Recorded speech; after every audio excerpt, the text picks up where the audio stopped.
부산 해운대구 달맞이 언덕, 고급 주택가 깊숙한 곳에 자리한 4층 양옥집. 이곳에서 12년째 살림을 맡아온 박미영은 오늘도 어김없이 새벽 5시 30분에 잠에서 깨었습니다. 올해 58세, 단아하게 묶은 머리와 차분한 눈빛이 인상적인 그녀는 이 집의 모든 구석진 곳까지 손바닥처럼 훤히 알고 있었습니다.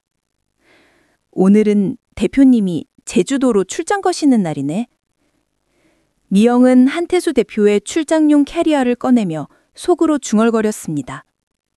진회색 양복, 하늘색 와이셔츠, 실크 넥타이까지 정성스럽게 다림질한 옷가지들이 가방 속으로 차례대로 들어갔습니다.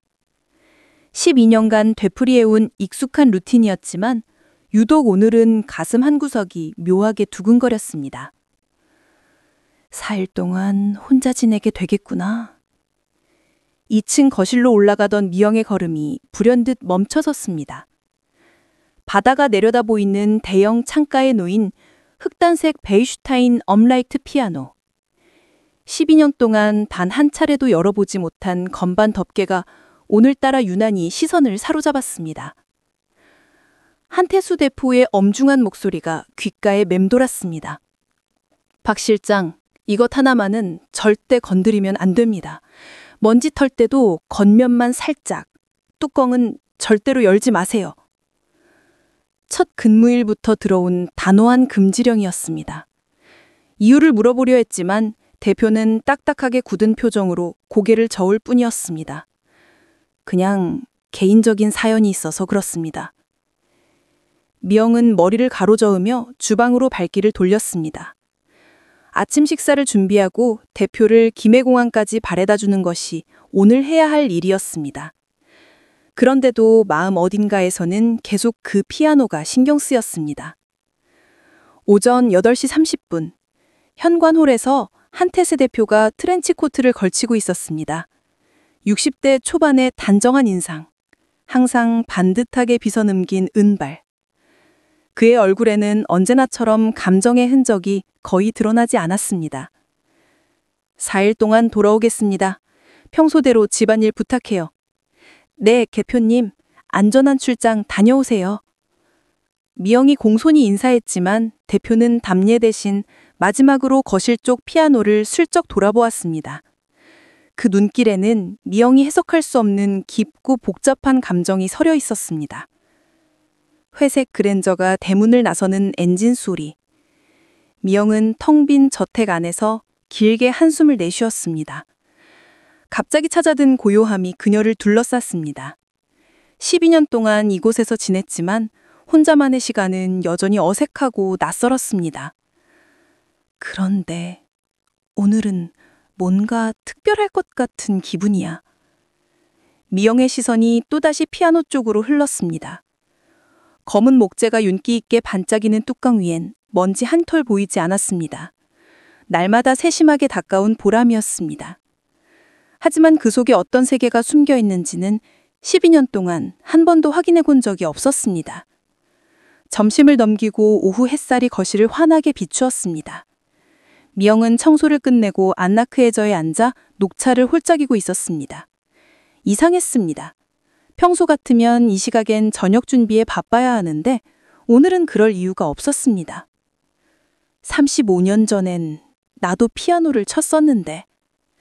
문득 떠오른 옛 기억. 어린 시절 고아원에서 낡은 피아노 앞에 앉아 서투른 손가락으로 건반을 누르던 날들. 그때 가장 즐겨 연주했던 곡이 바로 베토벤의 달빛 소나타 1악장이었습니다. 지금도 손이 기억하고 있을까? 미영은 무의식 중에 오른손을 들어 허공에서 건반을 짚는 동작을 했습니다. 신기하게도 손가락들은 35년 전 기억을 정확히 재현하고 있었습니다. 해질 무렵 노을이 거실을 오렌지빛으로 물들였습니다. 미영은 어느새 피아노 앞에 서 있었습니다. 마음 깊은 곳에서 솟아오르는 그리움이 그녀의 발걸음을 이끌고 있었습니다. 한 번만, 정말 딱 한 번만. 떨리는 손끝으로 피아노 뚜껑 위에 손을 얹었습니다. 12년 동안 금기시대웅은 바로 그 순간 미영의 심장이 빠른 박동을 시작했습니다. 대표님이 돌아오시려면 아직 4일이나 남았어. 아무도 알릴 리 없잖아. 드디어 뚜껑이 천천히 열렸습니다. 완벽하게 조율된 88개의 건반이 노을빛을 받아 진주색으로 반짝였습니다. 미영의 두 눈에 촉촉한 눈물이 맺혔습니다. 이토록 아름다운 악기를 왜 봉인해 두신 걸까? 미영은 건반 앞에 조심스럽게 앉았습니다. 의자의 높이가 완벽했습니다. 마치 누군가가 그녀의 체격에 맞춰 조절해 둔 것 같았습니다. 손끝이 상아색 건반에 닿는 순간 온몸에 전율이 흘렀습니다. 정말 오랜만이야. 첫 번째 음이 울려 퍼졌습니다. 맑고 깊은 울림이 4층 저택 전체를 가득 채웠습니다. 35년 만에 다시 만난 피아노의 소리는 생각보다 훨씬 아름다웠습니다. 미영의 입가에 희미한 미소가 번졌습니다. 베토벤의 달빛 소나타 1악장, 느리고 서정적인 선율이 그녀의 손끝에서 흘러나오기 시작했습니다. 처음엔 어색하고 부자연스럽던 손놀림이 점차 자연스러워졌습니다. 마치 35년의 공백 따위는 없었던 것처럼. 이상해. 왜 이렇게 잘 기억나지? 음표 하나하나가 선명하게 떠올랐습니다. 고아원에서 몰래 연습하던 그 시절. 낡은 피아노로는 제대로 표현할 수 없었던 섬세한 뉘앙스들이 이제야 완벽하게 구현되고 있었습니다. 연주에 빠져든 미영은 시간 가는 줄 몰랐습니다. 석양이 지고 어둠이 찾아와도 달빛이 창문을 통해 스며들어도 그녀의 손가락은 멈추지 않았습니다. 35년간 억눌러왔던 음악에 대한 갈망이 한꺼번에 터져나오고 있었습니다. 이렇게 아름다운 소리를 왜 혼자만 간직하고 계신 걸까? 곡의 마지막 부분에 이르렀을 때 미영의 눈에서 눈물이 흘러내렸습니다. 그것이 기쁨의 눈물인지 아니면 오랜 그리움의 눈물인지 그녀 자신도 알 수 없었습니다. 마지막 음이 여운을 남기며 사라져갔습니다. 미영은 건반에서 손을 떼고 깊은 숨을 들이마셨습니다. 가슴이 벅차올랐습니다. 한 곡만 더. 아니야, 이제 그만해야 해. 하지만 손은 이미 다음 곡을 시작하고 있었습니다. 쇼팽의 빗방울 전주곡. 고아원 시절 가장 연주하고 싶었지만 실력이 부족해 포기했던 곡이었습니다. 똑, 똑, 똑. 마치 빗방울이 떨어지는 듯한 반복되는 선율.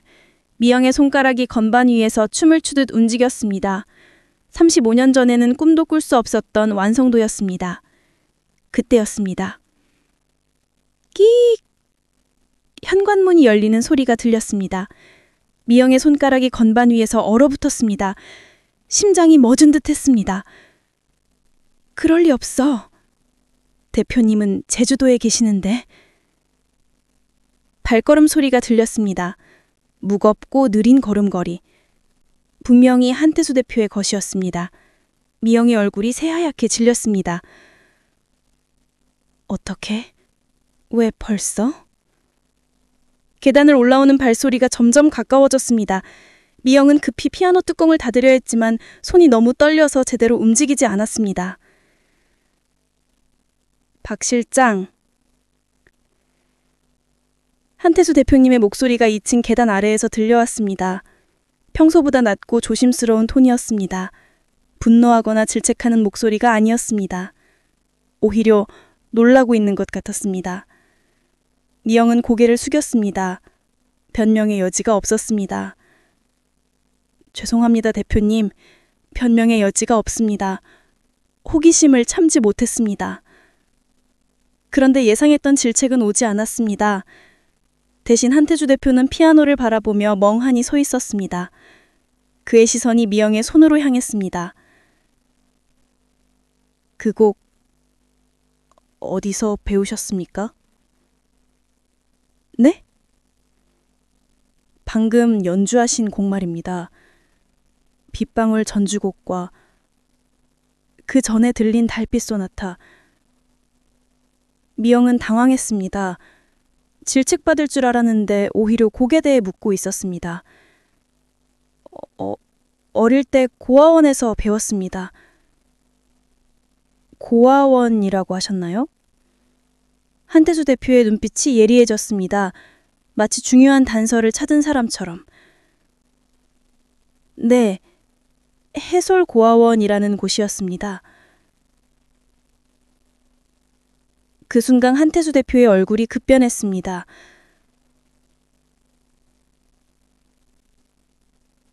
한태수 대표의 얼굴에서 혈색이 사라졌습니다. 해솔고아원이라는 단어가 그에게 어떤 의미인지 미영은 알 수 없었지만 분명히 충격적인 무언가였습니다. 해솔고아원. 언제부터 언제까지 계셨습니까? 목소리가 평소보다 한 톤 낮아져 있었습니다. 마치 중요한 증언을 듣는 수사관처럼 조심스럽고 집중된 어조였습니다. 1988년부터 1995년까지 7년 정도 있었습니다. 미영의 대답을 들은 한태수 대표는 소파에 주저앉았습니다. 캐리어를 놓는 것도 잊은 채 멍하니 허공을 바라보았습니다. 1988년. 그가 중얼거리는 소리가 간신히 들렸습니다. 미영은 점점 혼란스러워졌습니다. 대표의 반응이 너무 이상했습니다. 단순히 금기를 어긴 것에 대한 분노가 아니라 마치 오래된 상처를 건드린 듯한 표정이었습니다. 대표님, 혹시 제가 뭔가 잘못... 아닙니다. 한태수 대표가 급히 손을 들어 말을 막았습니다. 그리고 천천히 일어나 미영에게 다가왔습니다. 그의 시선이 미영의 얼굴을 자세히 살펴보기 시작했습니다. 특히 오른손 검지 관절 부근의 작은 점에 시선이 머물렀습니다. 동전 크기만한 갈색 점이 선명하게 자리하고 있었습니다. 이 점, 태어날 때부터 있었습니까? 네, 어릴 때부터 있었습니다. 왜 그러시는지. 한태수 대표의 손이 미세하게 떨리기 시작했습니다. 그는 미영의 손을 더 자세히 들여다보았습니다. 손가락의 길이, 손톱의 모양, 심지어 손금까지 세심하게 관찰했습니다. 연주할 때 왼손 새끼손가락을 살짝 들어올리는 버릇이 있으시군요. 어떻게 그걸 하세요? 저도 모르게 하는 버릇인데. 미영은 깜짝 놀랐습니다. 그 버릇은 고아원 시절부터 있던 것으로 피아노 선생님도 고치려 했지만 쉽게 바뀌지 않던 습관이었습니다. 한태수 대표는 더 이상 말하지 않고 미영을 바라봤습니다. 그의 눈에는 믿을 수 없다는 표정과 함께 무언가를 간절히 확인하고 싶어하는 절박함이 담겨 있었습니다. 박 실장, 혹시 고아원에 들어가기 전 기억이 있으십니까? 기억이요? 미영은 고개를 저었습니다. 그것은 평생 그녀를 괴롭혀온 공백이었습니다. 아니요. 5살 이전의 기억은 전혀 없습니다. 해솔고아원에서 발견됐다고만 들었어요. 백화점에서 길을 잃었다가... 백화점? 대표의 목소리가 급격히 높아졌습니다. 미영은 놀라서 한 발 뒤로 물러났습니다. 네, 그렇게 들었습니다. 정확히는 기억나지 않지만 원장님이 말씀하시길 백화점에서 부모와 헤어졌다고. 한태수 대표는 갑자기 거실을 벗어나 3층으로 올라갔습니다. 급한 발걸음 소리가 들렸습니다. 미영은 혼란스러워하며 그 자리에 서 있었습니다. 몇 분 후 한태수 대표가 낡은 상자를 들고 내려왔습니다. 손이 심하게 떨리고 있었습니다. 상자를 소파 위에 놓고 조심스럽게 열었습니다. 이것을 보시겠습니까? 상자 안에는 색바랜 사진들이 들어 있었습니다. 한태수 대표가 그중 하나를 꺼내 미영에게 보여주었습니다. 사진 속에는 젊은 부부와 5살 정도 된 여자아이가 함께 찍혀 있었습니다. 아이는 작은 피아노 앞에 앉아 있었고 부부는 아이를 사랑스럽게 바라보았습니다. 명은 사진을 받아들고 자세히 들여다보았습니다. 그리고 숨이 멎을 듯한 충격을 받았습니다. 사진 속 아이의 오른손 검지에 자신과 똑같은 위치에 똑같은 모양의 점이 있었습니다. 이게 뭐죠? 떨리는 목소리로 물었지만 한태수 대표는 대답하지 않았습니다. 대신 또 다른 사진을 꺼내 보여주었습니다. 이번엔 같은 아이가 피아노를 연주하는 모습이었습니다. 왼손 새끼손가락이 살짝 들려있는 모습까지 선명하게 찍혀 있었습니다. 대표님, 이 아이는 누구입니까? 한태수 대표의 눈에 눈물이 맺혔습니다. 12년 동안 한 번도 본 적이 없는 그의 감정적인 모습이었습니다. 제 딸입니다. 딸이요? 40년 전에 잃어버린 제 딸 말입니다. 미용의 손에서 사진이 떨어졌습니다. 바닥에 떨어진 사진 속에서 어린 소녀가 웃고 있었습니다. 그 소녀의 얼굴은 어린 시절 미영 자신의 모습과 너무도 닮았습니다. 그럴 리가 없어요. 미영은 고개를 저으며 뒷걸음질했습니다.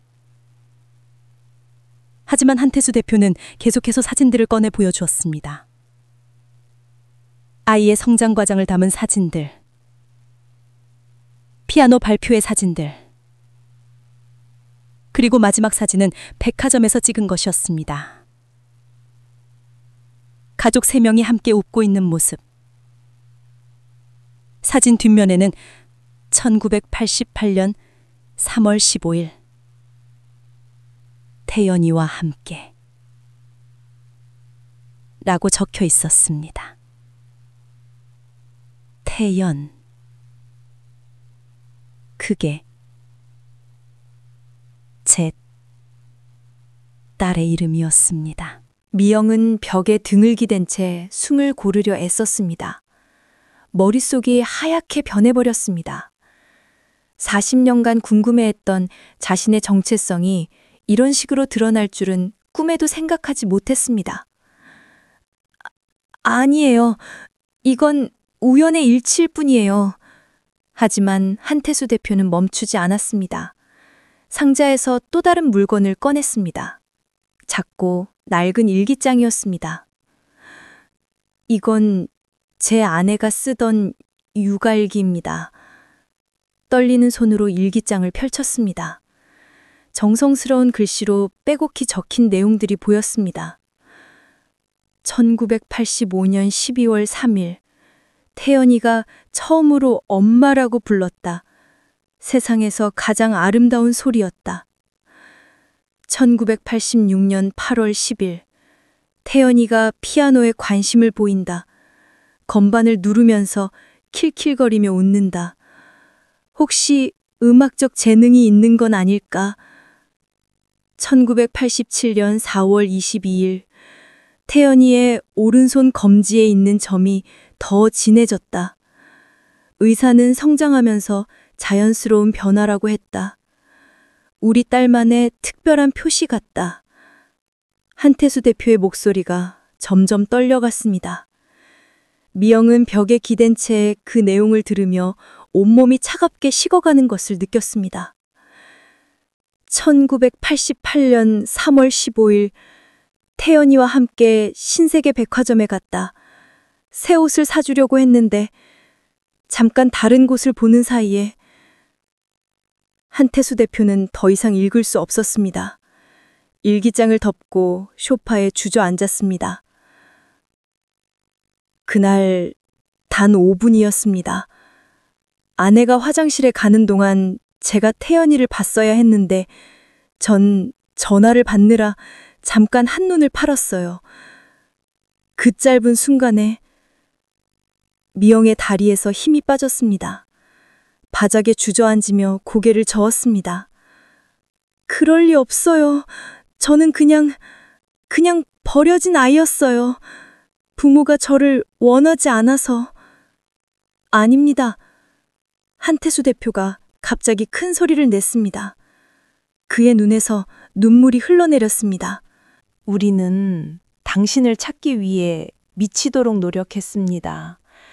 경찰서, 방송국, 신문사, 안 가본 곳이 없어요. 전국의 고아원을 다 뒤졌지만 그는 상자에서 또 다른 서류 뭉치를 꺼냈습니다. 색바랜 신문 기사들과 실종 신고서, 그리고 수많은 고아원 방문 기록들이었습니다. 해솔 고아원도 갔었습니다. 하지만 그때는 당신이 아직 들어오기 전이었어요. 몇 달 차이로 엇갈렸던 거예요. 미영은 서류들을 보며 충격에 빠졌습니다. 정말로 누군가가 자신을 간절히 찾고 있었던 것입니다. 그럼 제가 정말 그는 DNA 검사를 해봐야 확실하겠지만 한태수 대표가 미영에게 다가왔습니다. 조심스럽게 그녀의 손을 잡았습니다. 하지만 저는 확신합니다. 당신이 제 딸 태연이 맞습니다. 미영은 그의 손을 뿌리쳤습니다.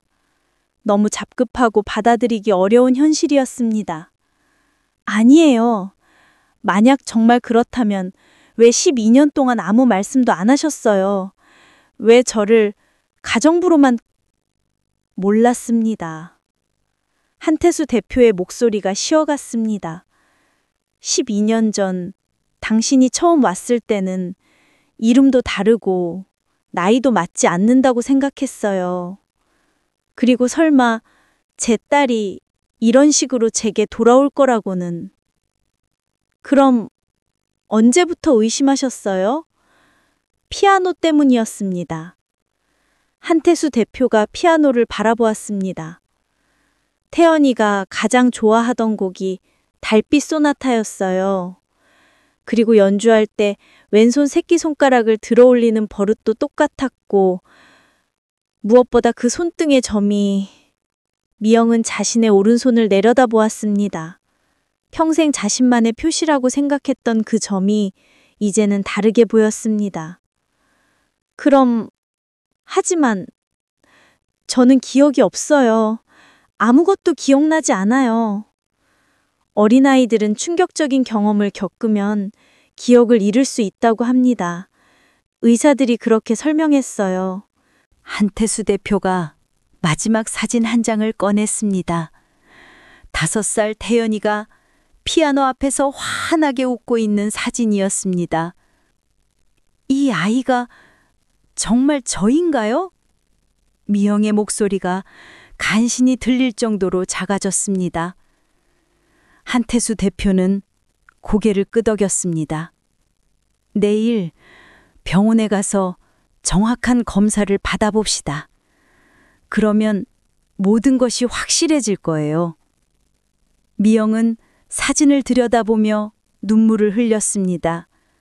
40년간 찾고 싶었던 자신의 정체성이 이렇게 가까운 곳에 있었다는 사실이 믿어지지 않았습니다. 만약 정말 그렇다면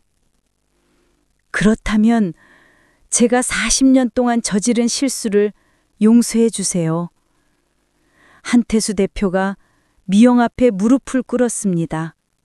12년 동안 고용주였던 그가 이제는 아버지의 모습으로 그녀 앞에 있었습니다. 태연아, 아빠가 늦었다. 그날 밤 미영은 한잠도 이루지 못했습니다. 자신의 작은 방에서 천장을 바라보며 하루 종일 일어난 일들을 되새겼습니다. 한태수 대표. 아니, 어쩌면 자신의 아버지일지도 모르는 그 사람이 보여준 사진들과 일기장의 내용이 머릿속에서 맴돌았습니다. 정말 나일까? 오른손 검지의 점을 만져보았습니다. 평생 자신만의 특징이라고 생각했던 이 작은 표시가 이제는 전혀 다른 의미로 다가왔습니다. 새벽 5시, 평소보다 30분 일찍 일어났습니다. 습관적으로 아침 준비를 시작하려다가 멈춰 섰습니다. 만약 정말 자신이 이 집의 딸이라면 더 이상 가정부로 일할 필요가 없는 것 아닌가? 아니야, 아직 확실하지 않아. 미영은 고개를 저으며 부엌으로 향했습니다. 하지만 평소와 달리 손놀림이 어색했습니다. 12년 동안 매일 반복했던 일상이 갑자기 낯설게 느껴졌습니다. 오전 7시, 한태수 대표가 거실로 내려왔습니다. 평소보다 훨씬 일찍 일어난 것 같았습니다.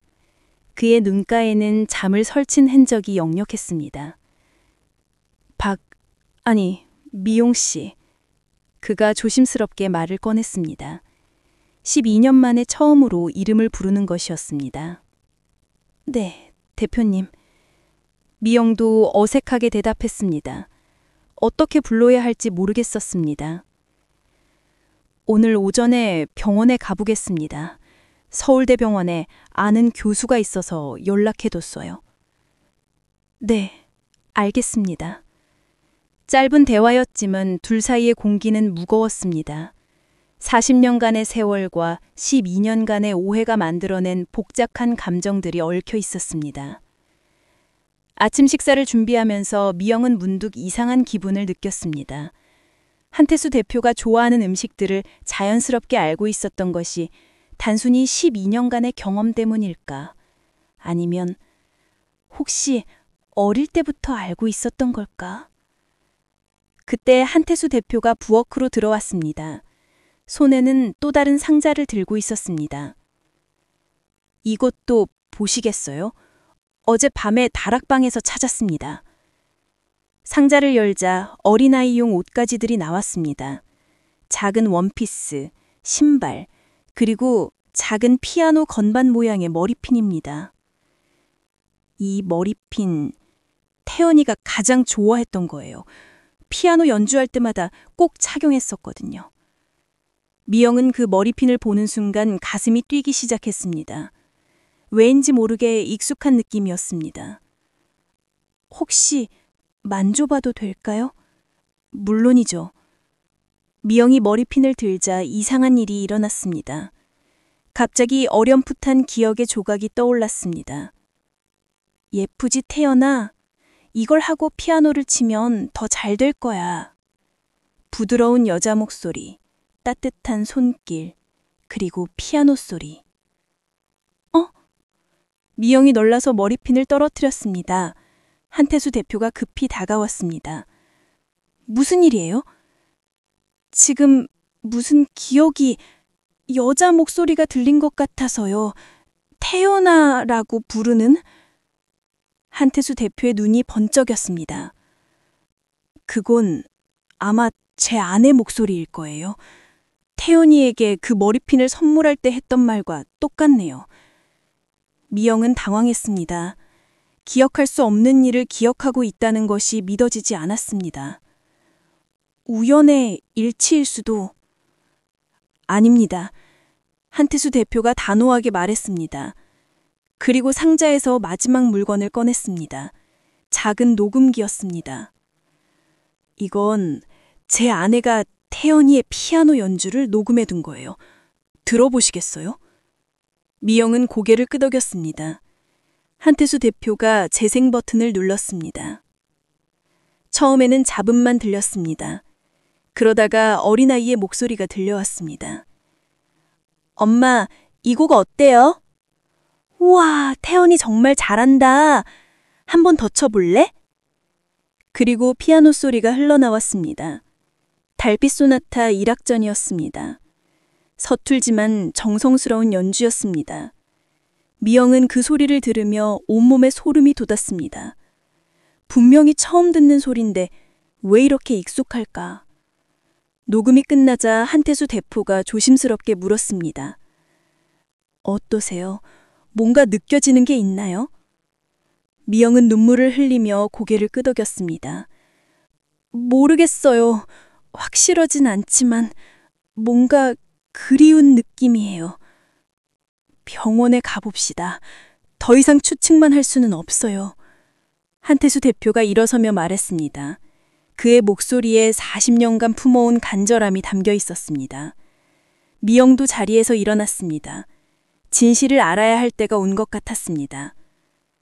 대표님, 만약 정말 그렇다면 제가 평생 후회하며 살아온 일이 끝나는 거예요. 한태수 대표의 눈에 희망의 빛이 스며들었습니다. 40년 만에 제 딸을 되찾는 거죠. 서울대병원 진단검사의 학과. 미영은 긴장한 채 의자에 앉아 있었습니다. 한태수 대표는 그녀 옆에서 계속 손을 비비며 불안해하고 있었습니다. 김 교수님, 정말 감사합니다. 이렇게 급하게 부탁드렸는데 괜찮습니다, 태수 씨. 40년 동안 찾아온 일이라니 꼭 도와드리고 싶었어요. 김민호 교수는 한태수 대표의 대학 동기였습니다. 유전학 분야의 권위자로 친자 확인 검사에서는 국내 최고 수준의 정확도를 자랑했습니다. 검사 과정을 설명드리겠습니다. 구강 점막 세포를 채취해서 DNA를 추출하고 특정 유전자 부위를 비교 분석합니다. 정확도는 99.9% 이상이에요. 미영은 고개를 끄덕였지만 여전히 떨리고 있었습니다. 면봉으로 입안을 문지르는 간단한 검사였지만 그 결과가 자신의 인생을 완전히 바꿀 수도 있었습니다. 결과는 언제 나오나요? 보통은 일주일 정도 걸리지만 특별히 3일 안에 해드리겠습니다. 검사를 마치고 병원을 나서는 길 둘 사이에는 어색한 침묵이 흘렀습니다. 한태수 대표가 먼저 입을 열었습니다. 미영 씨, 결과가 나올 때까지 어떻게 지내시겠어요? 계속 일을 하실 건가요? 잘 모르겠어요. 아직 실감이 안 나서. 미영의 목소리에는 혼란이 가득했습니다. 12년 동안 가정부로 살아왔는데 갑자기 딸이 될 수도 있다는 상황이 받아들여지지 않았습니다.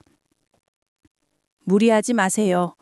일단 평소처럼 지내시고 결과가 나오면 그때 다시 이야기해요. 집으로 돌아온 후 미영은 자신의 방에서 계속 생각에 잠겼습니다. 만약 정말 자신이 한태수 대표의 딸이라면 지난 12년은 무엇이었을까? 아버지와 딸이 모르고 지낸 시간들이었을까? 그날 저녁 식사를 준비하면서도 미영의 마음은 복잡했습니다. 평소처럼 대표님의 식사를 차려드리는 것이 맞을까? 아니면 이제는 다르게 행동해야 할까? 미영 씨, 같이 식사하시겠어요? 한태수 대표가 조심스럽게 제안했습니다. 12년 동안 한 번도 함께 식사한 적이 없었습니다. 네, 그러겠습니다. 어색하게 마주 앉은 두 사람. 평소라면 대표는 혼자 식사하고 미영은 부엌에서 따로 먹었을 텐데 혹시 어릴 때 좋아했던 음식이 기억나세요? 한태수 대표가 조심스럽게 물었습니다. 글쎄요. 왜인지 모르게 계란찜을 좋아해요. 고아원에서도 그랬고 지금도. 계란찜? 한태수 대표의 눈이 반짝였습니다. 태연이가 가장 좋아했던 음식이에요.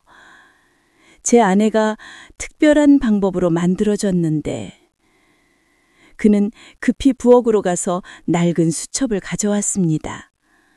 아내가 남긴 요리 레시피였습니다. 여기 있어요.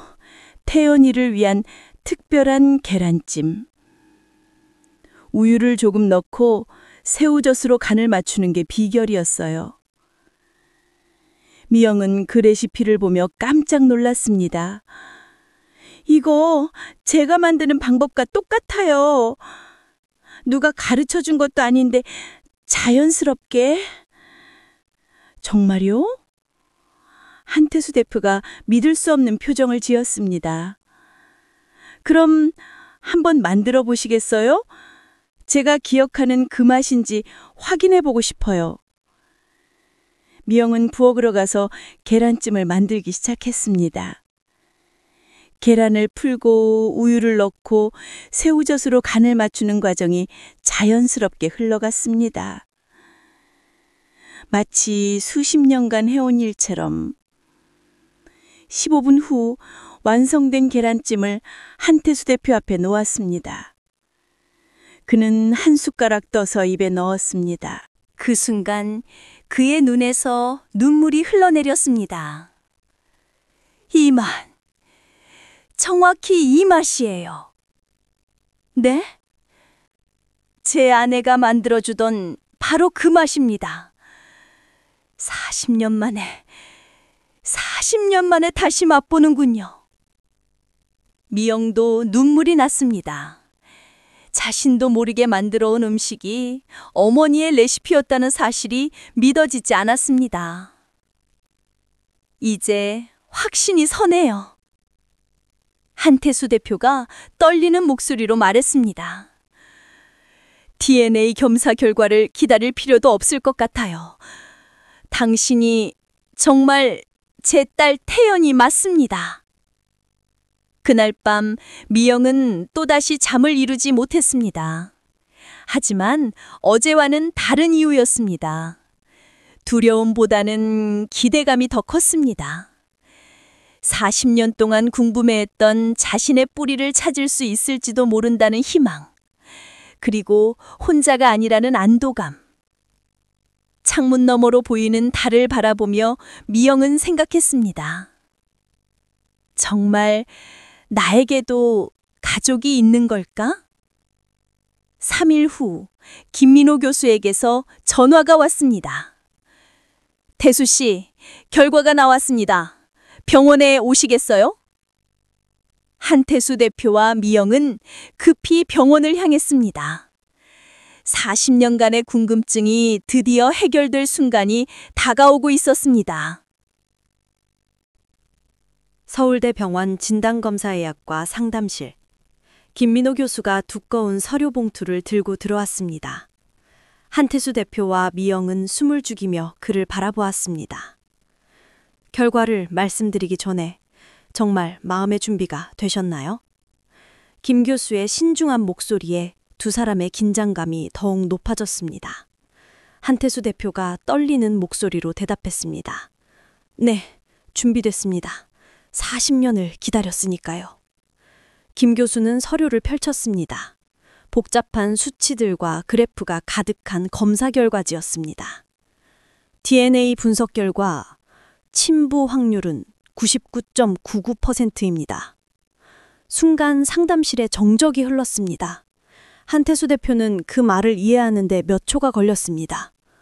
99.99%라는 것은 통계학적으로 침부가 확실하다는 의미입니다. 0.01%의 오차는 기술적 한계 때문이고 실질적으로는 100% 침부라고 보시면 됩니다. 한태수 대표의 눈에서 눈물이 쏟아졌습니다. 40년 동안 품어온 그리움과 후회 그리고 희망이 한꺼번에 터져나왔습니다. 태연이 정말 내 딸이구나. 미영은 아직도 믿어지지 않는다는 표정으로 검사 결과지를 바라보았습니다. 숫자들이 선명하게 적혀 있었지만 현실감이 없었습니다. 그럼 제가 정말... 네, 확실합니다. 박미영 씨는 한태수 씨의 친딸이 맞습니다. 김 교수가 친절하게 설명을 이어갔습니다. 특히 YSTR과 미토콘드리아 DNA 분석에서도 완벽하게 일치했습니다. 이 정도 일치율은 친부 관계가 아니고서는 불가능해요. 한태수 대표가 갑자기 자리에서 일어나 미영에게 다가갔습니다. 그리고 조심스럽게 그녀의 손을 잡았습니다. 태연아, 아빠가 정말 미안하다. 40년 동안 너를 찾지 못해서. 미영은 여전히 혼란스러웠습니다. 저는 아직... 천천히 받아들이세요. 이런 상황은 심리적으로 큰 충격일 수 있어요. 시간을 두고 차근차근 적응해 나가시면 됩니다. 병원을 나서는 길, 한태수 대표는 계속해서 미영을 바라보았습니다. 12년 동안 가정부로만 봐왔던 그녀가 이제는 전혀 다르게 보였습니다. 태연아, 이제 집에 가자. 네, 하지만 아직은 미영이라고 불러주세요. 갑자기 태연이라고 하니까 어색해서. 알겠다. 천천히 적응해 나가자. 집으로 돌아가는 차 안에서 한태수 대표가 조심스럽게 말을 꺼냈습니다. 미영아, 아니 태연아, 이제 더 이상 일할 필요 없다. 이 집은 원래 내 집이니까. 하지만 저는 아직 실감이 안 나요. 40년 동안 혼자 살아왔는데 갑자기 아버지가 생겼다는 게... 미영의 목소리에는 혼란과 두려움이 섞여 있었습니다. 무서워하지 마라. 아빠가 평생 너를 지켜줄게. 집에 도착한 후 한태수 대표는 3층에 있던 방 하나를 보여주었습니다. 12년 동안 한 번도 열어본 적이 없던 방이었습니다. 이게 네 방이었어. 문을 열자 시간이 멈춘 듯한 공간이 나타났습니다. 5살 아이의 침대, 장난감들, 그리고 벽에 걸린 가족 사진들. 40년 전 그대로 보존되어 있었습니다. 아빠가 혹시라도 네가 돌아올까 봐 그대로 두었어. 미영은 방 안을 둘러보며 가슴이 뛰었습니다. 낯선 공간인데도 왜인지 친숙한 느낌이었습니다. 이 인형. 침대 위에 놓인 낡은 곰인형을 집어들었습니다. 순간 또 다른 기억의 조각이 떠올랐습니다. 태연아, 곰돌이랑 같이 자자. 응, 엄마. 곰돌이가 나를 지켜줄 거야. 엄마? 미영이 무의식 중에 중얼거렸습니다. 한태수 대표가 놀라서 돌아보았습니다. 뭐라고 했니? 아무것도 아니에요. 그런데 이 인형이 왜 이렇게 친근하게 느껴지는지. 그 인형은 네가 가장 아끼던 거야. 매일 밤 안고 잤었어. 한태수 대표의 목소리가 부드러워졌습니다. 네 엄마가 네가 3살 때 사준 거야. 엄마는 어떻게 되신 건가요? 조심스럽게 물어본 미영에게 한태수 대표의 표정이 어두워졌습니다. 너를 잃고 나서 너무 자책했어. 결국 5년 후에 병으로. 미영은 가슴이 아팠습니다. 자신 때문에 어머니가 돌아가셨다는 생각에 죄책감이 들었습니다. 네 잘못이 아니야. 아무도 예상할 수 없었던 일이었지. 한태수 대표가 미영의 어깨를 가볍게 두드렸습니다. 이제 우리 다시 시작하자. 40년 늦었지만. 미영은 곰 인형을 꼭 안고 눈물을 흘렸습니다. 40년 동안 찾고 싶었던 가족을 드디어 만났지만 복잡한 감정들이 마음속에서 뒤엉겨 있었습니다. 기쁨과 슬픔, 안도감과 죄책감이 동시에 밀려왔습니다. 아빠, 정말 제가 태연이 맞나요? 그럼 내 딸이지. 한태수 대표가 미영을 따뜻하게 안아주었습니다. 40년 만에 아버지와 딸의 포옹이었습니다. 그날 밤 미영은 자신의 작은 방에서 짐을 정리하고 있었습니다. 한태수 대표는 3층의 태연이 방으로 이사하라고 했지만 아직은 그럴 용기가 나지 않았습니다. 12년 동안 살던 이 방이 더 편해. 하지만 마음 한구석에서는 계속 3층 방이 신경 쓰였습니다. 40년 전 자신의 흔적들이 그대로 남아있는 그 공간이 자꾸 떠올랐습니다. 다음 날 아침 평소처럼 일찍 일어나 아침 준비를 하려던 미영을 한태수 대표가 말렸습니다. 태연아, 이제 그런 일 안 해도 돼. 하지만 습관이라서. 습관은 바꿀 수 있어. 이제 넌 이 집의 딸이야. 미영은 어색했습니다. 40년 동안 누군가를 섬기며 살아온 삶에서 갑자기 섬김을 받는 입장이 되었다는 게 받아들여지지 않았습니다. 아빠, 아직은 미영이라고 불러주세요. 그리고 일도 계속하게 해주세요. 그래야 마음이 편해요. 한태수 대표는 아쉬워했지만 강요하지 않았습니다. 알겠다. 네가 원하는 대로 하자. 며칠이 지나면서 집안 분위기는 조금씩 변하기 시작했습니다. 한태수 대표는 미영을 대하는 태도가 완전히 달라졌습니다. 더 이상 고용주와 직원의 관계가 아니라 아버지와 딸의 관계로 대하려 노력했습니다. 태연아, 오늘 쇼핑 가자. 옷도 사주고 싶고. 아니에요. 저는 지금 옷으로도 충분해요. 그래도 아빠가 딸한테 예쁜 옷 사주고 싶은 마음도 이해해 줘. 미영은 그런 한태수 대표의 마음을 이해하면서도 부담스러워했습니다. 40년 동안 혼자 살아온 사람에게 갑작스런 관심과 사랑은 오히려 무겁게 느껴졌습니다. 일주일 후 미영은 드디어 속마음을 털어놓았습니다. 아빠, 솔직히 말씀드릴게요. 저는 아직 받아들이기가 어려워요. 왜? 뭐가 어려운 거니? 40년 동안 버려진 아이라고 생각하고 살았어요. 아무도 나를 원하지 않는다고, 나는 혼자 살아가야 한다고 생각했어요. 미영의 목소리가 떨렸습니다. 그런데 갑자기 아버지가 나타나서 사랑한다고, 찾고 있었다고 하니까 믿기가 어려워요. 태연아, 그리고 무서워요. 만약 다시 잃어버리면 어떡하죠? 다시 혼자가 되면 어떡해요? 미영이 눈물을 흘리며 말했습니다. 40년간 쌓인 상처와 두려움이 한꺼번에 터져 나왔습니다. 한태수 대표는 미영을 꼭 안아주었습니다. 절대 그런 일은 없을 거야. 아빠가 다시는 널 놓치지 않을게. 하지만 시간을 줄게. 억지로 받아들이라고 하지 않을게. 내가 마음의 준비가 될 때까지 기다릴게. 그날 밤 미영은 삼킹 태연이 방을 다시 찾았습니다. 문을 열고 들어가 침대에 앉았습니다. 40년 전 자신이 사용했던 공간이라고 하니 신기했습니다.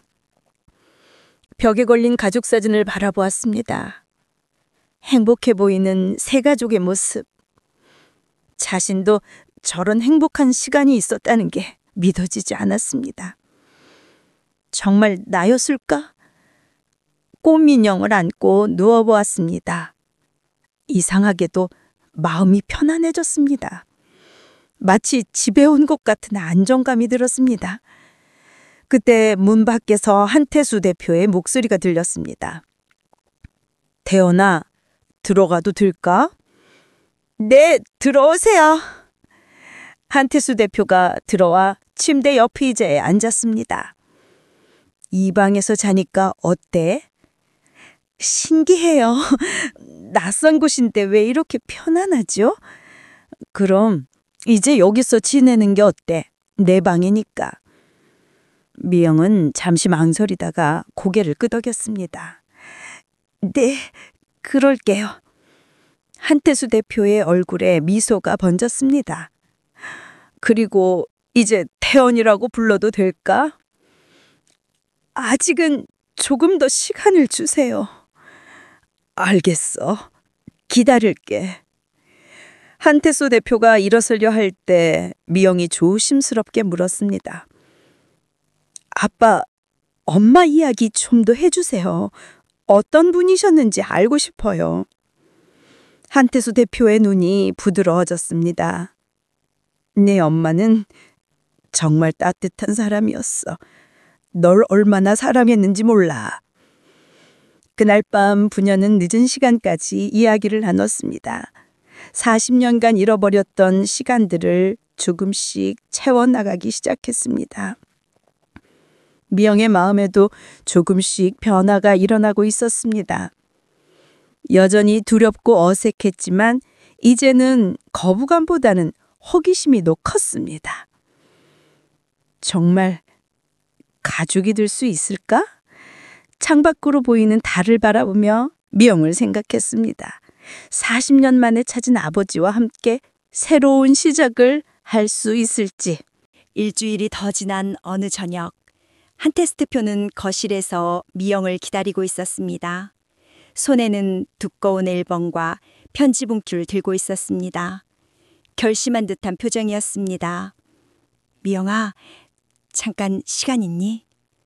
네, 아빠. 미영이 소파에 앉자 한태수 대표도 그녀 옆에 자리했습니다. 평소보다 긴장한 모습이었습니다. 오늘은 네가 알아야 할 이야기를 해주려고 해. 40년 전 그날에 대해서. 미영의 표정이 진지해졌습니다. 자신이 사라진 그날의 이야기는 아직 자세히 듣지 못했었습니다. 1988년 3월 15일. 그날은 일요일이었어. 한태수 대표는 앨범을 펼쳤습니다. 첫 페이지에는 그날 찍은 가족 사진이 있었습니다. 네 엄마가 너한테 새 원피스를 사주고 싶다고 했어. 그래서 신세계백화점에 갔지. 사진 속의 5살 태연이는 분홍색 원피스를 입고 환하게 웃고 있었습니다. 처음엔 정말 즐거웠어. 너는 새 옷을 보며 신나했고 엄마는 너한테 이것저것 입혀보느라 바빴지. 한테스 대표의 목소리가 점점 떨리기 시작했습니다. 그런데 그때 회사에서 급한 전화가 왔어. 중요한 개업 건이었는데 문제가 생겼다고. 미영은 조용히 들었습니다. 아버지의 표정에서 40년간 짊어져온 죄책감이 느껴졌습니다. 엄마가 화장실에 가는 동안 내가 너를 봐야 했는데 전화통화에 정신이 팔려서.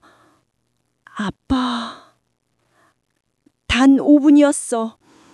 정말 5분 만에 전화를 끊고 돌아봤는데 너는 이미 없었어. 한테스 대표의 눈에서 눈물이 흘렀습니다. 그때부터 지옥이 시작됐어. 백화점 전체를 뒤졌고 경찰을 불렀고 방송을 했어. 하지만 그는 앨범의 다음 페이지를 넘겼습니다. 신문 기사들과 실종 전단지들이 붙어 있었습니다. 6개월 동안 미친 사람처럼 찾아다녔어. 전국의 고아원, 병원, 경찰서 안 가본 지 없었어. 해솔고아원도 가셨다고 하셨죠? 하지만 너는 아직 들어오기 전이었어. 몇 달 차이로 엇갈린 거야. 미영은 가슴이 아팠습니다. 정말 운명의 장난 같았습니다. 네 엄마는 더 심했어. 한테스 대표는 편지 봉투를 열었습니다. 색바른 편지지가 나왔습니다. 이건 네 엄마가 돌아가시기 전에 쓴 편지야. 너한테 전해달라고. 떨리는 손으로 편지를 펼쳤습니다. 정성스러운 글씨로 빼곡히 적힌 내용이었습니다. 읽어줄까? 미영이 고개를 끄덕이자 한테스 대표가 편지를 읽기 시작했습니다. 사랑하는 내 딸 태연아. 엄마가 너를 다시 만날 수 있을지 모르겠지만 이 편지만은 꼭 너에게 전해주고 싶어. 떨리는 목소리로 읽는 것입니다. 엄마가 너를 잃어버린 게 아니야. 엄마는 단 하루도 너를 잃은 적이 없어.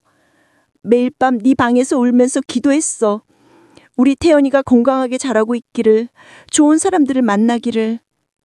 미영의 눈에도 눈물이 맺혔습니다. 엄마가 아파서 먼저 가게 됐지만 천국에서도 너를 기다릴 거야. 그리고 아빠를 잘 도와줘. 아빠도 너만큼 아파하고 있으니까. 편지의 마지막 부분에 이르렀을 때 한테스 대표는 더 이상 읽을 수 없었습니다. 마지막에 뭐라고 쓰여 있어요? 사랑한다고, 평생 사랑한다고 쓰여 있어. 미영이 편지를 받아들고 직접 읽었습니다. 어머니의 간절한 마음이 글씨 하나하나에 담겨 있었습니다. 엄마. 처음으로 엄마라는 단어를 입에 담았습니다. 기억하지 못하는 사람이지만 왠지 그리운 느낌이 들었습니다. 미영아, 아니, 태연아. 한테스 대표가 미영의 손을 잡았습니다. 아빠가 40년 동안 후회하며 살았어. 그날 전화를 받지 말았어야 했는데, 더 조심했어야 했는데. 아빠 잘못이 아니에요. 명희 아버지의 손을 꼭 잡았습니다. 누구도 예상할 수 없는 일이에요. 아빠도 피해자예요. 하지만 아빠, 이젠 그만 자책하세요. 우리 다시 만났잖아요. 미영의 말에 한테스 대표가 놀랐습니다. 처음으로 그녀가 적극적으로 위로해 주는 것이었습니다. 정말 용서해 줄 수 있니? 용서할 게 뭐가 있어요? 아빠는 저를 사랑했고 찾으려고 노력했고 그것만으로도 충분해요. 그 순간 40년간 한테스 대표의 마음을 짓누러 왔던 죄책감이 조금씩 풀리기 시작했습니다. 태연아, 내 아빠? 이번에는 자연스럽게 태연이라는 이름을 받아들였습니다. 더 이상 거부감이 들지 않았습니다. 이제 정말 우리 가족이 된 걸까? 네, 아빠, 이제 우리는 가족이에요. 부녀는 서로를 꼭 안아주었습니다.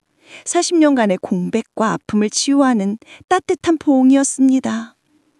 그날 밤 미영, 아니 태연은 처음으로 마음 편히 잠들 수 있었습니다. 더 이상 혼자가 아니라는 안정감, 그리고 사랑받고 있다는 확신이 그녀를 감쌌습니다.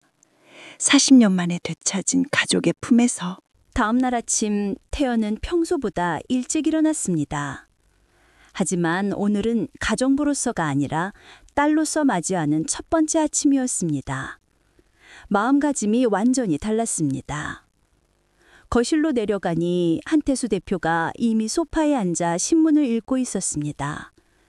그의 얼굴에는 어제까지와는 다른 평온함이 스며 있었습니다. 태연아, 잘 잤니? 네, 아빠. 정말 오랜만에 푹 잤어요. 태연이 자연스럽게 아버지 옆에 앉았습니다. 12년 동안 한 번도 해보지 못했던 일이었습니다. 아빠, 오늘부터 뭘 해야 할지 모르겠어요. 12년 동안 매일 해왔던 일들을 안 해도 되니까 어색해요. 그럼 오늘은 우리 함께 나가자. 태연이로서 새로운 시작을 위한 준비를 해보는 거야. 새로운 시작이요? 옷도 사고 너에 대한 기록도 정리하고 그리고 네가 하고 싶었던 일들도 생각해보자. 태연의 눈이 반짝였습니다. 40년 동안 누군가가 자신의 미래를 함께 계획해주겠다고 한 적이 없었습니다. 오전에 두 사람은 백화점에 갔습니다. 40년 전 태연이 사라졌던 바로 그곳이었지만 이제는 두렵지 않았습니다. 아버지가 함께 있었으니까. 태연아, 마음에 드는 옷 골라봐. 아빠가 다 사줄게. 아빠, 너무 많이 사주시려고 하지 마세요. 저는 검소하게 사는 게 익숙해요. 그래도 딸한테 예쁜 옷 사주는 건 아빠의 권리야. 한태수 대표는 정말 즐거워했습니다. 40년 동안 하지 못했던 아버지 역할을 드디어 할 수 있게 된 것입니다. 옷을 고르면서 태연은 거울 속 자신을 바라보았습니다. 12년 동안 가정부로 살면서 항상 수소한 옷만 입었는데 예쁜 옷을 입으니 완전히 다른 사람 같았습니다. 어때? 예쁘지? 네, 신기해요. 이게 정말 저인가 싶어요. 원래 이렇게 예뻤어. 다만 그동안 숨어 있었을 뿐이야. 쇼핑을 마치고 점심을 먹으러 간 레스토랑에서 한태수 대표가 진지하게 말을 꺼냈습니다. 태연아, 이제 네 미래에 대해서 이야기해보자. 미래요? 너는 지금까지 남을 위해서만 살았잖아. 이제는 네가 정말 하고 싶은 일을 찾아야 해. 태연은 잠시 생각에 잠겼습니다. 정말 자신이 하고 싶은 일이 무엇인지 진지하게 생각해 본 적이 없었습니다. 글쎄요, 사실 잘 모르겠어요. 너무 오랫동안 생각해 본 적이 없어서요. 천천히 생각해 봐. 어릴 때 꿈이 있었을 텐데. 피아노. 태연이 조심스럽게 말했습니다. 어릴 때 고아원에서 피아노를 칠 때가 가장 행복했어요. 그때는 모든 걸 잊을 수 있었거든요. 한태수 대표의 눈이 밝아졌습니다. 그럼 다시 시작해보자. 피아노 레슨도 받고 음악 공부도 하고. 그런데 제 나이가 벌써... 나이가 뭐가 중요해. 하고 싶은 일을 하는데 늦은 딸은 없어. 그날 오후 두 사람은 음악학원을 찾아갔습니다. 원장과 상담을 하면서 태연의 실력을 확인해 보았습니다. 와우, 정말 놀랍네요. 독학으로 이 정도 실력이라뇨. 피아노 선생님이 감탄했습니다. 태연이 달빛 소나타를 연주하는 것을 득본한 후였습니다. 기초가 탄탄하시고 감정 표현도 뛰어나세요. 체계적으로 배우시면 충분히 전문가 수준까지 가능할 것 같은데요. 한태수 대표가 뿌듯해했습니다. 그럼 내일부터 레슨 받을 수 있을까요? 물론이죠. 이런 재능을 가진 분을 가르치게 되어 영광입니다. 집으로 돌아오는 길에 태연이 말했습니다. 아빠, 정말 괜찮을까요? 제가 이렇게 하고 싶은 대로 해도? 당연하지. 네가 행복한 게 아빠에게는 가장 중요해. 고마워요, 아빠. 정말 고마워요. 그날 밤 태연은 오랜만에 피아노 앞에 앉았습니다. 하지만 이번에는 숨어서가 아니라 당당하게 아버지 앞에서 연주했습니다. 엘리제를 위하여의 선율이 거실에 울려 퍼졌습니다. 40년 전 어린 태연이 좋아했던 그 곡이었습니다. 한태수 대표는 눈을 감고 들었습니다. 딸의 연주를 듣는 행복감이 온몸에 퍼졌습니다. 아름다워. 연주가 끝나자 한태수 대표가 박수를 쳤습니다. 태연아, 네가 이렇게 피아노를 잘 치는 줄 몰랐어. 아니, 알고 있었는데 이렇게 들으니까 더 감동적이야. 앞으로 더 열심히 배워서 아빠께 더 좋은 연주 들려드릴게요.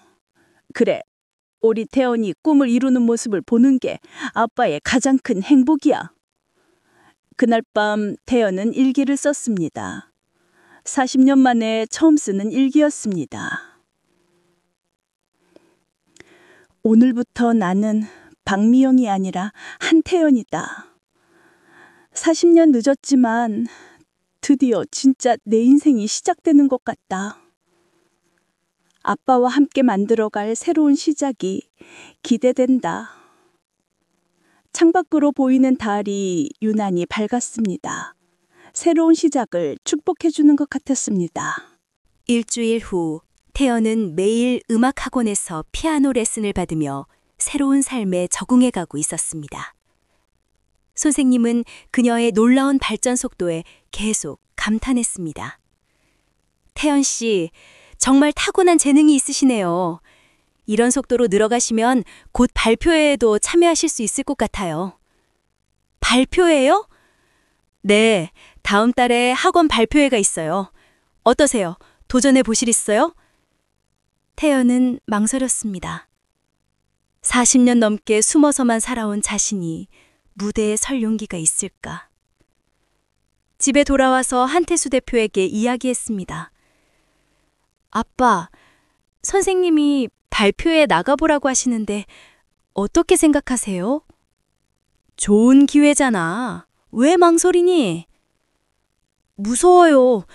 많은 사람들 앞에서 연주하는 게.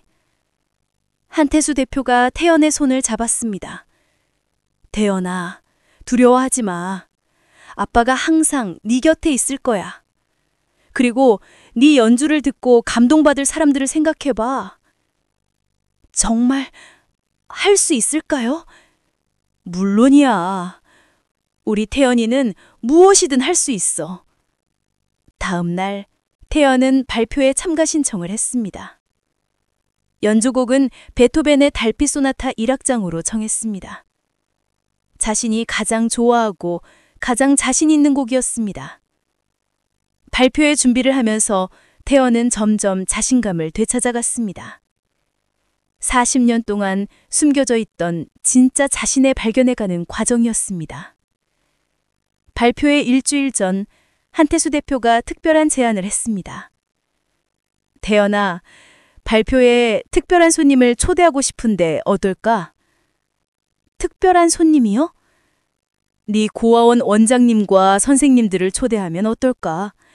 네가 이렇게 잘 자라서 꿈을 이루고 있다는 걸 보여주고 싶어. 태연의 눈에 눈물이 맺혔습니다. 35년간 자신을 키워준 고아원 사람들에게 감사의 마음을 표현할 수 있는 좋은 기회였습니다. 네, 좋아요. 꼭 초대해 주세요. 발표회 당일 작은 콘서트 홀에는 많은 사람들이 모였습니다. 태연은 무대 뒤에서 떨리는 마음을 진정시키려 노력했습니다. 괜찮니? 한태수 대표가 다가와 어깨를 다닥여 주었습니다. 네, 아빠. 이제 더 이상 무섭지 않아요. 객석에는 한태수 대표뿐만 아니라 해솔 고아원의 원장님과 선생님들도 앉아 있었습니다. 35년 만에 만난 그들은 태연이 이렇게 성장한 모습을 보고 눈물을 흘렸습니다. 태연이가 이렇게 훌륭하게 자랐구나. 드디어 태연의 차례가 되었습니다. 검은색 드레스를 입은 그녀가 무대에 올랐습니다. 조명이 그녀를 비추는 순간 40년간 숨어있던 진짜 한태연이 모습을 드러냈습니다. 피아노 앞에 앉은 태연은 잠시 객석을 바라보았습니다. 아버지의 격려하는 눈빛, 고아원 선생님들의 따뜻한 미소가 보였습니다. 이제 더 이상 숨지 않겠어. 첫 번째 음이 울려 퍼졌습니다. 달빛 소나타 1악장의 서정적인 선율이 콘서트홀을 가득 채웠습니다. 태연의 연주는 완벽했습니다. 기술적으로도 뛰어났지만 무엇보다 40년간 쌓인 그리움과 아픔, 그리고 새로운 희망이 음악에 고스란히 담겨 있었습니다. 객석의 사람들은 숨을 죽이고 들었습니다. 어떤 이는 눈물을 흘렸고 어떤 이는 감동에 젖어 눈을 감았습니다. 한태수 대표는 딸의 연주를 들으며 40년 전을 떠올렸습니다. 5살 태연이가 서툰 손가락으로 같은 곡을 연주하던 모습. 그때 그 아이가 이렇게 아름다운 음악을 들려주고 있었습니다. 연주가 끝나자 잠시 정적이 흘렀습니다. 그리고 곧 우렁찬 박수가 터져나왔습니다. 모든 사람들이 일어서서 박수를 쳤습니다. 태연은 무대에서 인사하며 눈물을 흘렸습니다. 40년 만에 진짜 자신을 세상에 보여준 순간이었습니다. 무대에서 내려온 태연을 한태수 대표가 꼭 안아주었습니다. 태연아, 정말 자랑스럽다. 네가 이렇게 훌륭한 사람으로 자란 게 너무 자랑스러워. 아빠, 고마워요. 아빠가 있어서 용기 낼 수 있었어요. 고아원 원장님도 다가와 태연을 안아주었습니다. 태연아, 정말 잘했다. 우리가 키운 보람이 있구나. 원장님, 그동안 키워주셔서 감사했어요. 원장님들이 없었다면 지금의 제가 없었을 거예요. 그날 밤 집으로 돌아온 태연과 한태수 대표는 거실에서 차를 마시며 이야기를 나눴습니다. 태연아, 오늘 정말 완벽했어. 네, 저도 정말 행복했어요. 드디어 제가 누구인지 당당하게 보여줄 수 있었어요.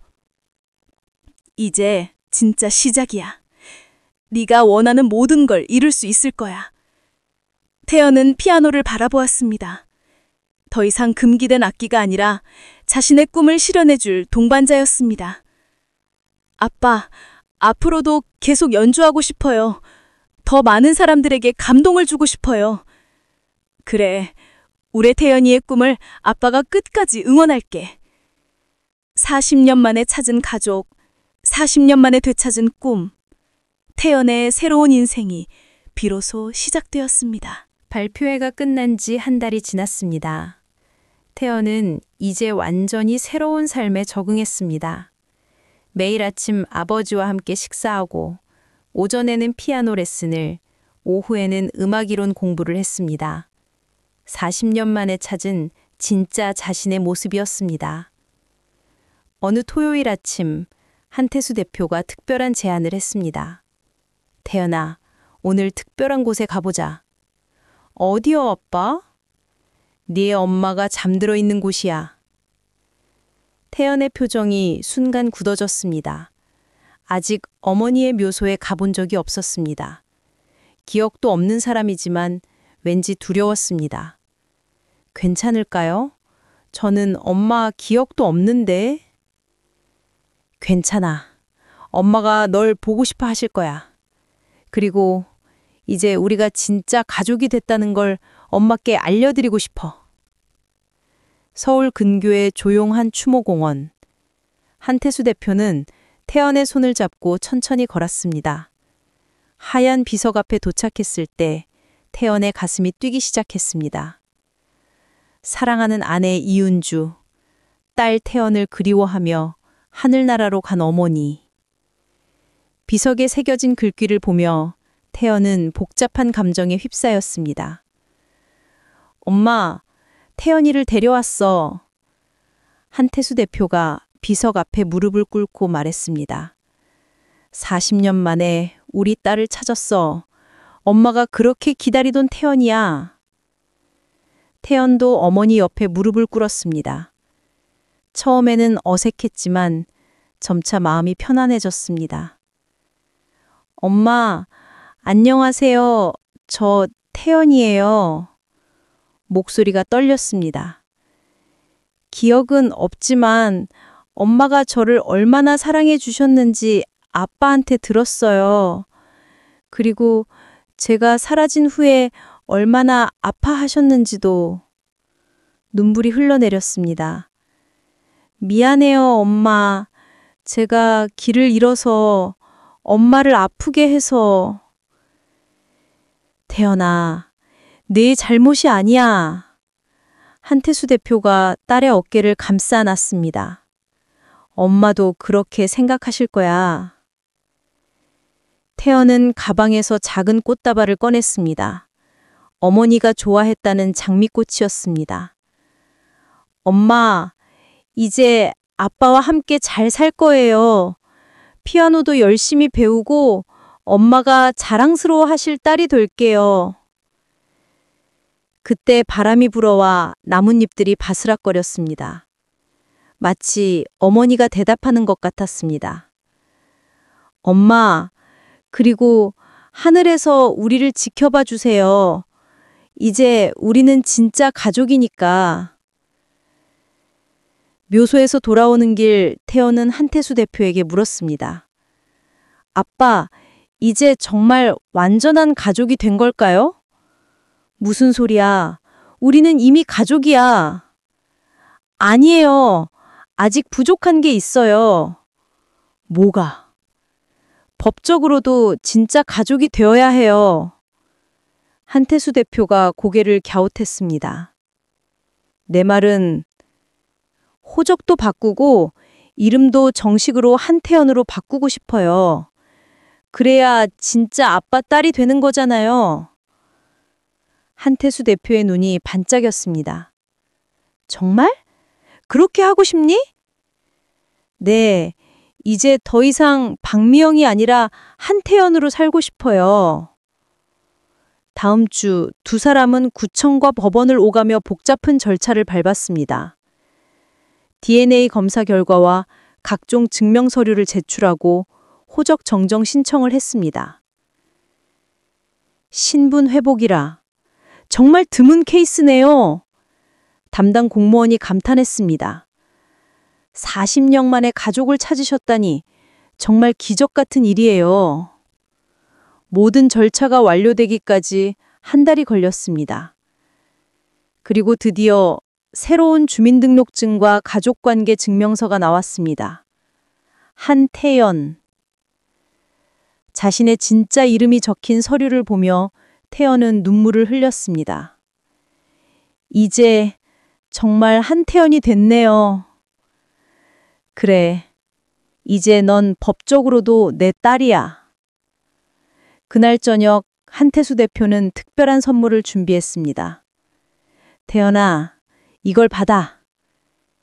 작은 상자를 열자 아름다운 목걸이가 들어 있었습니다. 펜던트에는 피아노 건반 모양이 새겨져 있었습니다. 이건 네 엄마가 너를 위해 준비했던 거야. 네가 10살이 되면 선물하려고 했는데. 목걸이 뒷면에는 작은 글씨로 사랑하는 딸 태연에게 엄마라고 새겨져 있었습니다. 40년 늦었지만 이제라도 네가 받아야 할 선물이야. 태연은 목걸이를 목에 걸었습니다. 어머니의 사랑이 느껴지는 것 같았습니다. 고마워요, 아빠. 정말 고마워요. 그날 밤 태연은 거실에서 피아노를 연주했습니다. 이번에는 쇼팽의 녹턴이었습니다. 부드럽고 아름다운 선율이 집안을 가득 채웠습니다. 한태수 대표는 소파에 앉아 딸의 연주를 들었습니다. 40년 전 잃어버린 시간들이 아깝지 않을 만큼 지금이 행복했습니다. 연주가 끝나자 태연이 돌아보며 말했습니다. 아빠, 이제 정말 우리 집 같아요. 원래 네 집이었어, 태연아. 네, 이제 알겠어요. 여기가 제가 돌아올 곳이었다는 걸. 40년 만에 집으로 돌아온 딸, 그리고 40년 만에 완전해진 가족. 한태수 대표와 태연의 새로운 시작이 본격적으로 시작되었습니다. 호적정정이 완료된 지 일주일 후 태연은 음악학원에서 특별한 소식을 들었습니다. 태연 씨, 정말 좋은 소식이 있어요. 김소희 선생님이 흥분된 목소리로 말했습니다. 부산 국제음악제에서 아마추어 부문 참가자를 모집하는데 태연 씨를 추천하고 싶어요. 국제음악제요? 네, 전국에서 실력 있는 아마추어 연주자들이 모이는 큰 행사예요. 태연 씨 실력이면 충분히 좋은 결과를 얻을 수 있을 거예요. 태연은 망설였습니다. 작은 학원 발표회와는 차원이 다른 큰 무대였습니다. 선생님, 저 같은 초보자가 그런 큰 무대예요? 초보자가 아니에요. 태연 씨는 타고난 음악가예요. 그리고 이런 기회는 흔하지 않아요. 집에 돌아와서 한태수 대표에게 이야기했습니다. 아빠, 어떻게 생각하세요? 당연히 해야지. 우리 태원이 실력을 더 많은 사람들에게 보여줄 좋은 기회야. 하지만 떨어지면 어떡해요? 떨어져도 괜찮아. 도전하는 것 자체가 의미 있는 일이야. 한태수 대표가 태원의 손을 잡았습니다. 태원아, 이제 네가 얼마나 대단한 사람인지 세상에 알려줄 때야.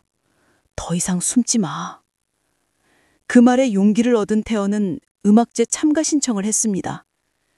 연주곡은 라흐마니노프의 피아노 협주곡 2차 1악정으로 정했습니다. 어려운 곡이었지만 태연은 도전하고 싶었습니다. 음악제까지 2달의 시간이 있었습니다. 태연은 하루 8시간씩 연습에 몰두했습니다. 한태수 대표는 딸의 연습을 위해 집 지하실을 연습실로 개조해 주었습니다. 아빠, 너무 많이 해주시는 것 같아요. 뭘, 딸 뒷바라지 하는 게 아빠의 당연한 역할이지. 연습에 집중하는 태연을 보며 한태수 대표는 행복했습니다. 40년 동안 하지 못했던 아버지 역할을 이제야 제대로 할 수 있게 된 것입니다. 어느 날 저녁, 태연이 연습을 마치고 올라오니 한태수 대표가 거실에서 앨범을 보고 있었습니다. 뭘 보고 계세요? 네가 어렸을 때 사진들이야. 보니까 가족 사진이 40년 전에 멈춰 있더라. 정말 그랬습니다. 거실 벽에 걸린 가족 사진은 모두 5살 태연이까지만 있었습니다. 태연아, 우리 새 가족 사진을 찍자.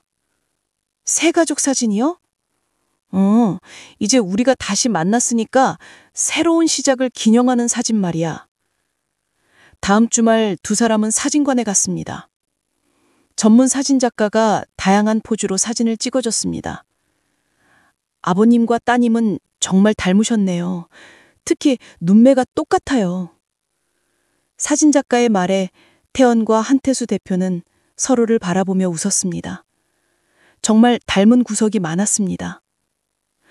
이 사진은 어떠세요? 피아노 앞에서 함께 연주하는 모습으로. 가장 아름다운 사진은 태연이 피아노를 연주하고 한태수 대표가 옆에서 자랑스럽게 바라보는 모습이었습니다. 40년의 세월을 뛰어넘은 부녀의 사랑이 고스란히 담겨 있었습니다. 일주일 후 완성된 사진들을 받아본 태연은 감동했습니다. 정말 예뻐요. 우리가 이렇게 행복해 보이는군요. 그럼 우리는 행복하잖아. 새 가족 사진들을 거실 벽에 걸면서 말했습니다. 이제 40년의 공백이 채워진 것 같아. 태연도 벽에 걸린 사진들을 보며 뿌듯했습니다. 어린 시절 사진부터 지금의 모습까지 한 가족의 완전한 역사가 벽에 펼쳐져 있었습니다. 음악제가 한 달 앞으로 다가왔을 때 태연에게 또 다른 기회가 찾아왔습니다. 태연 씨, 시립 교양단에서 연락이 왔어요. 김소희 선생님이 흥분해서 말했습니다. 정기 연주회에서 협연자를 찾고 있는데 태연 씨를 추천했더니 오디션을 보자고 하네요. 교양단과 협연이요? 네, 정말 큰 기회예요. 프로 오케스트라와 함께 무대에 서는 거거든요. 태연은 꿈만 같았습니다. 몇 달 전까지만 해도 가정부로 살았던 자신은 이제는 교양단과 협연할 기회까지 얻게 되다니. 선생님, 저 정말 할 수 있을까요? 물론이에요. 태연 씨는 이미 충분한 실력을 갖추고 있어요. 이제는 용기만 있으면 돼요. 그날 밤 태연은 한태수 대표에게 모든 이야기를 했습니다. 아빠, 너무 빨리 일이 진행되는 것 같아서 무서워요. 왜 무서워해? 이 모든 게 네가 노력한 결과야. 하지만 몇 달 전까지만 해도 몇 달 전은 중요하지 않아. 지금의 네가 중요해. 한태수 대표가 태연을 바라보며 말했습니다. 태연아, 넌 이미 충분히 훌륭해. 이제는 그걸 세상에 보여줄 때야. 정말 잘할 수 있을까요? 잘하고 못하고가 중요한 게 아니야. 최선을 다하는 게 중요해. 그리고 아빠는 어떤 결과든 네가 자랑스러워. 태연의 눈에 눈물이 맺혔습니다. 40년 동안 이런 무조건적인 사랑과 지지를 받아본 적이 없었습니다. 고마워요, 아빠. 정말 고마워요.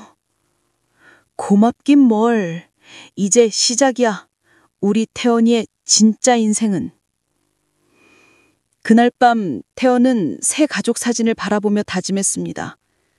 더 이상 과거에 매여 있지 않고 미래를 향해 당당하게 걸어가겠다고.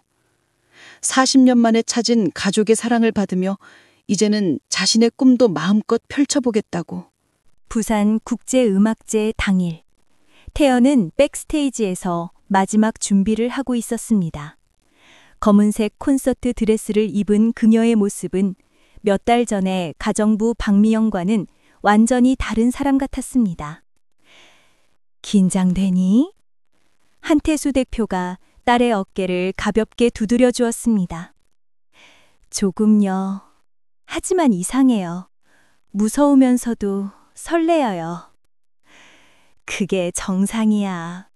네가 정말 하고 싶은 일을 할 때 생기는 감정이거든. 객석에는 한태수 대표뿐만 아니라 해솔고아원의 원장님과 선생님들도, 그리고 음악학원 동료들까지 와 있었습니다. 태연을 응원하기 위해 부산까지 온 것입니다. 태연 씨, 준비되셨나요? 무대 담당자가 다가왔습니다. 드디어 태연의 차례였습니다. 네, 준비됐습니다. 태연이 무대로 걸어나가자 객석에서 박수가 터져나왔습니다. 2,000명이 넘는 관객들 앞에 서는 것은 처음이었지만 더 이상 두렵지 않았습니다. 피아노 앞에 앉은 태연은 잠시 눈을 감았습니다. 그리고 40년 전 어린 시절의 자신을 떠올렸습니다. 고아원에서 낡은 피아노 앞에 앉아 꿈을 키우던 그 아이. 이제 네 꿈을 이룰 시간이야. 첫 번째 음이 울려 퍼지는 순간 객석은 완전한 정적에 빠졌습니다. 라흐마니노프 피아노 격주 2번의 웅장하고 아름다운 선율이 홀을 가득 채웠습니다. 태연의 연주는 완벽했습니다. 기술적으로도 뛰어났지만 무엇보다 40년간의 인생 경험이 고스란히 음악에 녹아 있었습니다. 고통과 그리움, 그리고 새로운 희망까지. 한태수 대표는 딸의 연주를 들으며 눈물을 흘렸습니다. 40년 전 5살 태연이가 서툰 손가락으로 연주하던 모습과 지금의 모습이 오버랩되었습니다. 은지야, 우리 딸이 이렇게 훌륭하게 자랐어. 하늘에서 보고 있지? 15분간의 연주가 끝나자 잠시 정적이 흘렀습니다. 그리고 곧 우렁찬 박수와 환호가 터져나왔습니다. 모든 관객이 일어서서 박수를 쳤습니다. 브라보! 브라보! 객석 곳곳에서 감탄사가 터져 나왔습니다. 태연은 무대에서 인사하며 행복감에 젖었습니다. 40년 만에 진짜 자신을 완전히 보여준 순간이었습니다. 무대에서 내려온 태연을 한태수 대표가 꼭 안아주었습니다. 태연아, 정말 자랑스럽다. 세상에서 가장 자랑스러운 딸이야. 아빠, 저 잘했죠? 잘한 정도가 아니야. 완벽했어. 결과 발표 시간, 태연은 아마추어 부문에서 대상을 수상했습니다. 40년 만에 이룬 첫 번째 큰 성취였습니다. 수상 소감 한 말씀 부탁드립니다. 마이크를 건네받은 태연은 잠시 망설이다 입을 열었습니다. 40년 전 저는 5살에 가족과 헤어졌습니다. 그 후 고아원에서 자라면서 피아노가 유일한 위로였습니다. 객석이 조용해졌습니다. 몇 달 전까지만 해도 저는 남의 집 가정부였습니다. 하지만 운명은 저를 40년 만에 가족의 품으로 돌려보냈고 꿈을 이룰 기회를 주었습니다. 태연의 목소리가 떨렸습니다. 이 상은 저 혼자 받는 것이 아닙니다.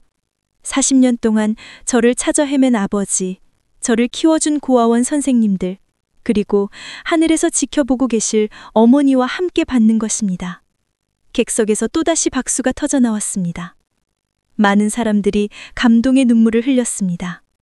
마지막으로 꿈을 포기하지 않는 모든 분들께 말씀드리고 싶습니다. 늦었다고 생각할 때가 가장 빠른 때입니다. 저처럼 58세에도 새로운 시작을 할 수 있으니까요. 시상식이 끝난 후 태연에게는 여러 곳에서 연주 제의가 들어왔습니다. 음악대학 교수직 제안도 있었고 음반사에서는 앨범 제작을 제안했습니다. 태연아, 어떻게 할래? 네가 원하는 걸 선택해. 아빠, 저는 그냥 음악을 통해 사람들에게 감동을 주고 싶어요. 제 이야기처럼 희망을 잃지 않고 살아가라고 용기를 주고 싶어요. 그럼 그렇게 하자. 아빠가 뒷바라지 할게. 집으로 돌아온 그날 밤, 태연은 거실 피아노 앞에 앉았습니다. 이번에는 조용한 곡을 연주했습니다. 에릭 사티의 짐노페디 1번.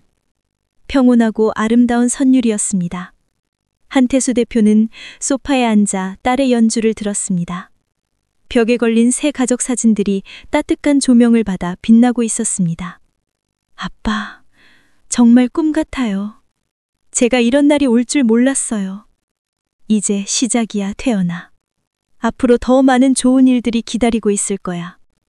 네, 알아요. 그리고 아빠가 있어서 가능한 일이었어요. 우리가 함께여서 가능한 일이었어. 연주가 끝나자 태연이 아버지에게 다가가 안겼습니다. 아빠, 사랑해요. 나도 사랑한다, 우리 딸. 40년의 공백을 뛰어넘어 완전한 가족이 된 부녀. 그들의 새로운 이야기는 이제 막 시작되었습니다. 거실을 가득 채운 피아노 선율처럼 그들의 미래도 아름다운 화음으로 가득할 것이었습니다. 수상 소식이 알려진 후 일주일. 태연의 삶은 완전히 바뀌었습니다. 각종 언론에서 인터뷰 요청이 쏟아졌고 40년 만에 찾은 가족, 58세에 이룬 꿈이라는 제목으로 신문과 방송에 소개되었습니다. 태연 씨, 정말 감동적인 이야기네요. 많은 분들이 용기를 얻으셨을 것 같아요. KBS 아침 뉴스 인터뷰에서 앵커가 말했습니다. 네, 저도 많은 분들께서 응원 메시지를 보내주셔서 감사하고 있어요. 특히 늦은 나이에 새로운 도전을 하고 계신 분들이 힘을 얻으셨다고 하니까 정말 기뻐요. 인터뷰가 방송된 후 태연에게는 전국에서 편지와 메시지가 도착했습니다. 그 중에는 비슷한 경험을 가진 사람들의 이야기도 많았습니다. 저도 40대에 입양된 사실을 알게 되었습니다. 태연님의 이야기를 보고 용기를 얻었어요. 60세에 새로 피아노를 배우기 시작했습니다. 태연님처럼 꿈을 이루고 싶어요. 태연은 이런 편지들을 읽으며 자신의 이야기가 많은 사람들에게 희망이 되고 있다는 걸 실감했습니다. 아빠, 우리 이야기가 이렇게 많은 분들에게 도움이 되는 줄 몰랐어요. 그럼 우리 이야기는 기적이니까. 포기하지 않으면 꿈은 이루어진다는 걸 보여준 거잖아. 한 달 후 태연은 특별한 제안을 받았습니다. 서울예술대원전에서 독주회를 열어보지 않겠느냐는 것이었습니다. 독주회요? 저 혼자서? 네, 태연 씨 이야기에 많은 분들이 관심을 갖고 계세요. 콘서트홀이 아니라 리사이틀홀이지만 500석 규모의 정식 독주회예요. 태연은 망설였습니다. 아직 자신에게는 너무 큰 무대 같았습니다. 선생님, 제가 과연 그런 큰 무대에? 태연 씨, 이미 충분히 준비되셨어요. 그리고 이건 단순한 연주회가 아니에요. 희망을 전하는 콘서트가 될 거예요. 집에 돌아와서 한태수 대표와 상의했습니다. 아빠, 어떻게 생각하세요?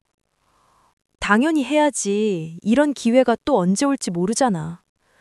하지만 실수하면 어떡해요? 실수해도 괜찮아. 완벽한 연주보다 진심이 담긴 연주가 더 감동적이야. 한태수 대표가 태연의 손을 잡았습니다. 태연아, 네가 무대에 서는 이유를 생각해봐. 자랑하려고? 아니지. 사람들에게 희망을 주려고 하는 거잖아. 그 마음만 있으면 충분해. 독주의 준비 기간 동안 태연은 특별한 프로그램을 구성했습니다.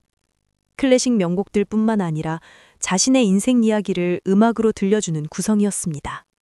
1부는 잃어버린 시간들이라는 제목으로 베토벤의 달빛 소나타, 쇼팽의 빗방울 전주곡 등 고아원 시절 연주했던 곡들로 구성했습니다. 2부는 새로운 시작이라는 제목으로 라흐마니노프 협주곡과 리스트의 사랑의 꿈 등 희망적인 곡들을 선택했습니다. 그리고 앙코르로는 특별한 곡을 준비했습니다. 한태수 대표가 직접 작사하고 태연이 편곡한 40년 만의 귀향이라는 곡이었습니다.